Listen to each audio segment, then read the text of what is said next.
안녕하세요. 슬기로운 시니어 생활 라뷰입니다. 혹시 요즘 건강검진 결과지에 갑상선 결절이라는 단어를 보고 놀라신 적 있으신가요? 나이가 들수록 갑상선에 혹이 생기는 건 흔한 일이지만 이 혹이 암이 될까봐 걱정되시는 분들이 많습니다.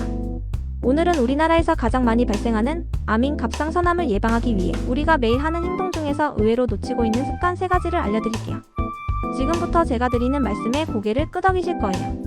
첫 번째, 미역 다시마 많이 먹으면 좋다. 오히려 독이 될 수 있습니다. 어릴 적부터 미역국은 몸에 좋다고 배우셨죠? 특히 갑상선에는 미역이 최고라고 생각하셨을 겁니다. 그런데 과연 그럴까요? 사실 한국인은 요오드 섭취량이 전 세계에서 가장 높은 나라입니다. 매일 먹는 김치, 젓갈, 각종 해산물에 요오드가 풍부하게 들어있기 때문이죠.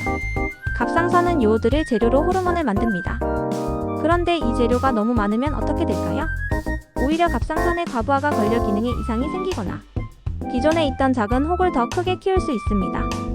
그러니 건강에 좋다고 해서 억지로 미역국을 계속 드시거나 요오드 영양제를 따로 챙겨 드실 필요는 전혀 없습니다.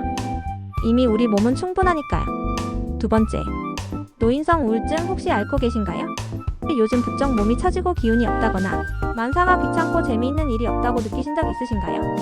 나이가 드니 다 그렇지라고 생각하며 대수롭지 않게 여기실 수 있습니다. 하지만 이런 증상이 한두 달 이상 지속된다면 단순한 노화가 아니라 노인성 우울증을 의심해봐야 합니다. 그런데 이 우울증이 갑상선 건강과도 깊은 관련이 있다는 사실 알고 계셨나요? 갑상선은 우리 몸의 신진대사를 조절하는 아주 중요한 호르몬을 만듭니다. 그런데 스트레스나 우울증 같은 마음의 병은 우리 몸의 면역 체계를 약하게 만들고 갑상선 호르몬의 균형을 무너뜨립니다. 실제로 갑상선 기능에 문제가 생기면 우울증과 비슷한 증상들이 나타나기도 합니다. 즉, 갑상선과 마음은 서로에게 영향을 주고받는 아주 밀접한 관계에 있는 거죠. 그렇다면 어떻게 해야 할까요? 특별한 약을 먹거나 치료를 받는 것도 좋지만 일상에서 쉽게 실천할 수 있는 방법들이 있습니다. 매일 햇볕을 쬐며 30분 정도 가볍게 산책해보세요. 햇볕은 우리 몸속의 행복 호르몬이라고 불리는 세로토닌 분비를 돕습니다. 또한 혼자 있기보다는 가족이나 친구들과 자주 만나 대화하고 웃는 시간을 가져보세요. 몸을 움직이고 마음을 나누는 것만으로도 면역력을 높여 갑상선 건강을 지키는데 큰 도움이 됩니다. 마음이 건강해야 몸도 건강하다는 것 절대 잊지 마세요. 세 번째, 갑상선에 좋다고 콩만 드시고 있나요?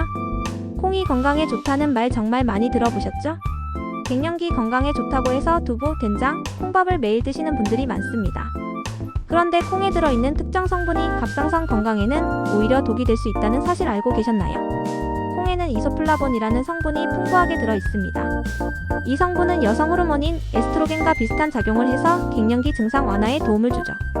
하지만 문제는 이소플라본이 갑상선 호르몬의 작용을 방해할 수 있다는 겁니다. 이미 갑상선 기능에 문제가 있거나 갑상선암으로 치료를 받으신 분들은 콩을 과도하게 섭취하는 것을 피하는 것이 좋습니다. 물론 콩 자체가 나쁜 음식은 아닙니다. 적당히 먹으면 우리 몸에 좋은 영향을 주죠. 하지만 좋다고 하니까 이것만 먹자는 생각은 버리셔야 합니다. 갑상선 건강을 위해서는 콩만 드실 것이 아니라 다양한 채소와 단백질을 골고루 섭취하는 균형 잡힌 식사가 가장 중요합니다. 오늘 식탁에는 어떤 반찬들이 올라왔는지 한번 점검해 보세요. 오늘 우리가 나눈 이야기가 여러분의 하루 그리고 앞으로의 건강에 작은 도움이 되었으면 좋겠어요. 그리고 앞으로의 건강에 작은 도움이 되었으면 좋겠어요. 사실 건강은 특별한 게 아니라 이렇게 작은 관심과 꾸준함에서 시작되는 거잖아요. 여러분 한 분 한 분의 건강한 삶을 진심으로 응원하며 여러분의 건강에 대한 고민이나 궁금한 점이 있다면 언제든지 댓글로 남겨주세요. 더 흥미로운 내용을 원하신다면 구독, 좋아요 잊지 마세요.